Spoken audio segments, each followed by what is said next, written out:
காலையில் 5 போதுங்க எந்திரிச்சு வச்சேன். ஒரு 15 நிமிஷம் மாடிப்படி ஏறி இறங்கி ட்ரிக்காக ஏறி இறங்கி வேர்க்காமா ஒரு 100-150 கலோரி பர்ன் பண்ணிடலாமா. அவ்வளோ முடிய போகுது.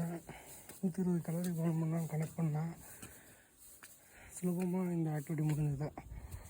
18 நிமிஷம் 13 ஃப்ளோர் 14 ஃப்ளோர் ஏறிட்டேன். நன்றி. மக்களை காலையில் சாப்பிட்டாச்சு. கிட்டத்தட்ட 2 லிட்டர் தண்ணி குடிச்சாச்சு. பாருங்கள் வெயிட்டு நான் சொன்னேன்ல, மத்தியானம் காலையில் சாப்பிட்டதுக்கப்புறம் வெயிட் இன்க்ரீஸ் ஆகணும். இத்தனைக்கும் ஒரு ஸ்வீட் வேறு சாப்பிட்டேன். காஜு ஸ்வீட் 5 கிராம் இருக்கும். எப்போவுமே காலையில் நல்லா சாப்பிடுங்க. நீங்கள் என்ன சாப்பிட்டாலும் மேக்ஸிமம் உடம்பு அதை பேர்ன் பண்ணி அன்னத்து ரேட்டுக்கான எனர்ஜியை அது இதுன்னு பண்ணி ஏதோ பண்ணுங்க. காலையில் சாப்பிடாம விட்டுறாதீங்க. பாருங்கள் இப்போ இப்படி இருக்கிறதுனால மத்தியானம் சாப்பிட்றேன். எவ்வளோ 68.9 வரும். நான் ராத்திரி படுக்கும்போது 69.8 வரும்ண்ணா. நாளை காலையில் பாருங்கள் 69 இல்லை 68 சம்திங் சேர்ந்து வர வாய்ப்பு இருக்குது.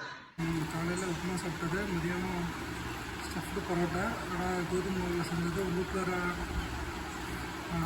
கிழங்கு, அப்புறம் கீரை, அப்புறம் பன்னீர், வீட்டிலே செஞ்ச பன்னீர், தயிர், சக்கரை போட்டு இன்னும் ஊறுகாய்.